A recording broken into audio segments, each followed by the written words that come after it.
So in my view, there's two core strategies to actually approach social media. There's your customer care. So do we actually want to, when we're participating with the conversations that are happening within the social media environment, do we actually want to assist customers with their queries and questions? Because a lot of that discussion, because maybe we don't feel we have a brand that has social currency, might be revolving around that. So it's an additional support channel for these queries and complaints. Or is it actually around brand development? Are we actually going to use it to continually generate awareness and active consideration for our products and brands? Or is it a vehicle to distribute our product, service information? Or there's a hybrid approach. Is it a bit of both? Now, if they're resourcing these two strategies fall into kind of some obvious areas. Customer service, I mean, I don't think people really have thought about social media fitting in a call center.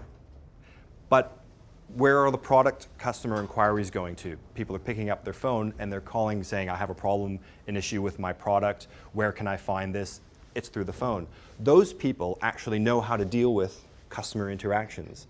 So by actually rolling on some team leaders within your call center to get them to also do the inquiries through not only the email inquiries, but actually be involved in moderating the Facebook or Twitter feeds is probably makes a lot of sense.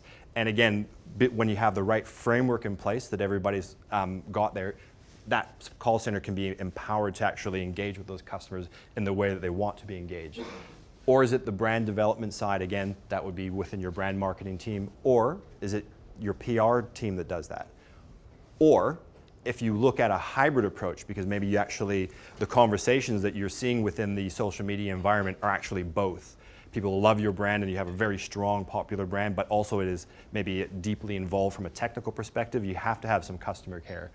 But that requires a dedicated social media team because they need to interpret what the sentiment and what those discussions are. Because somebody might actually be slagging off your brand, but it's actually a cry out for customer care. So the social media team will actually be able to figure that out and then drive through the various channels. And again, it comes down to that planning for this framework, building that, having your moderation and your escalation there. And again, the participative approach means we need to publish. So responding back to a customer care question is a form of publishing because it's no longer one-to-one. It's basically everybody seeing those conversations. Again, listening, actioning, and measuring. But for me, the key thing is repeat, because it is going to be a continuous cycle. Now back to marketing stuff. I talked earlier about marketing communications as content. So if there's one thing I can kind of drive through outside of the participative approach to marketing is that we might not necessarily need to feel that we have to actually have some great user-generated content, social media, viral thing as part of our social media strategy. If we actually take a step back and look at the strength of our brand, and we think of it from the very beginning of what our big idea is from that marketing communications strategy. If we actually, right from that part, start to think about participation as a marketing technique, those messages and the social participation nature should actually be already a part of that. So it's kind of rethinking the way that you go, let's create a campaign message and then, now let's drive that through social media. It's actually the other way around. It's at the core of your ideation of those big ideas to think about all these touch points because that's where people are migrating to because of that big shift. So modern marketing says we actually have to integrate that. So it's that so if there's integrated marketing communications, it's now like this interweaving through all the various touch points and digital being a core of that. So earlier when I asked around the various 3 key presences, in probably time, and if we look back in maybe 2 years, those 3 key social media ones will actually be core to the way we communicate and we have all those presences as brands. But then leaking those across other things like Foursquare, there's a rapidly growing opportunity around location-based services being driven by mobile smartphones. I won't go into that, but it's just there's more touch points out there. Again, content is still king. So back to that big idea, revolving around that is your content, figure out, well, what in this can we actually develop a participation ability in that big creative idea, and then having it revolve around all these sort of touch points again. It's owned, so we're creating the content, which we'll probably have on our core website.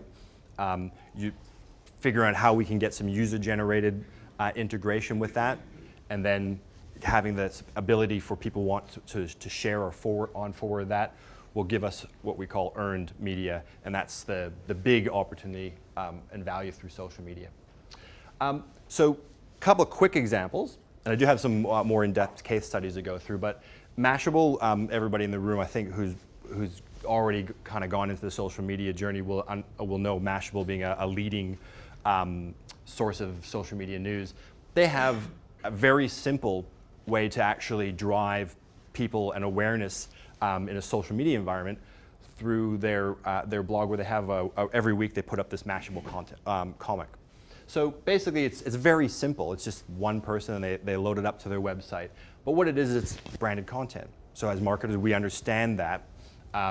Basically it will give you the ability to tweet that and reshare it because people will like it and they'll on-forward it. Again, exposing the Mashable brand more through that viral side. But also because the more shares, the more likes, etc., and the more people who actually then repost it to their blog, you're going to have an impact to search engine optimization, which is going to drive up the value. And that's very simple to do. Or we can actually look at something a lot more complex, as in what Old Spice did. And I'm sure everybody in the room is very familiar with this fantastic big idea. So this to me is exactly what I was kind of presenting around, you know, a campaign where you start to look at modern marketing where you bring in the two. So they realized, you know, they're creating this sort of Fabio character to have framed up in a TVC. But because it was comical and people would embrace it, rather than actually going straight to TV and investing in that huge media spend, they created a YouTube channel, stuck the video up there, and then had Facebook presences and Twitter there to actually capture and augment that momentum. Within 1 week, 40 million YouTube views. Within 6 months, 1.4 billion impressions across the social web. Old Spice, the traffic to their website up 300%, etc. Twitter up 3 million, whatever it was, but that was off a very low base because they just launched their Twitter, so it's just a stat. But again, for those in the room wanting to know the impact to return on investment, sales were up 107% because of that. And Old Spice then became the #1 category in body wash. That was getting back to the point where they went, we're going to go with the big idea, and of course we're going to go to TVC because it's a FMC brand. It needs that mass market approach. But let's start it and get it seeded and stoke the fire, so to speak, through social media, and then hit it home through our above the line. Why users like social media? Consumers tell friends if they have a good deal. Again, that's 83% of consumers tell friends that if they get a good deal. 31% daily Twitter users ask followers for opinions on products and services. So again, that's back to people are actually using it as a channel for referrals. And 90% of people trust recommendations from Facebook friends.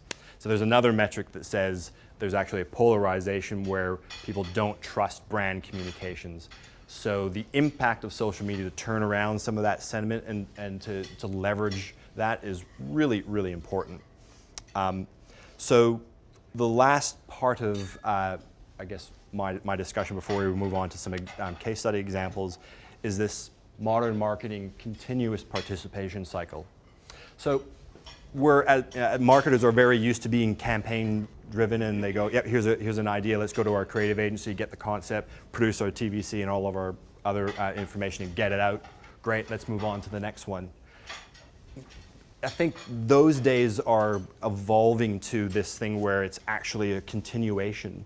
So looking at, versus being singular siloed campaigns is that your brand is always out there, people are always talking about it. To know that it's very secular in motion, and it will always flux and ebb and flow. Again, Old Spice are looking to relaunch the Old Spice guy again, and there's actually people who are actually bored of it. So, but there are still big fans out there. So it's really up to you to figure out where that fits with your side. For me, it's still the core principles around listening to what's actually happening out in the social media environment, getting ready to post content, that's our content creation, and those messages, finding the conversations that are out there, reviewing if those conversations are relevant for us to engage with or participate with. Again, we can rate and classify them, and that's around the sentiment is, do we need to escalate this to our customer care or et cetera. We want to report so we get our analytics and then respond and then just keep that cycle going.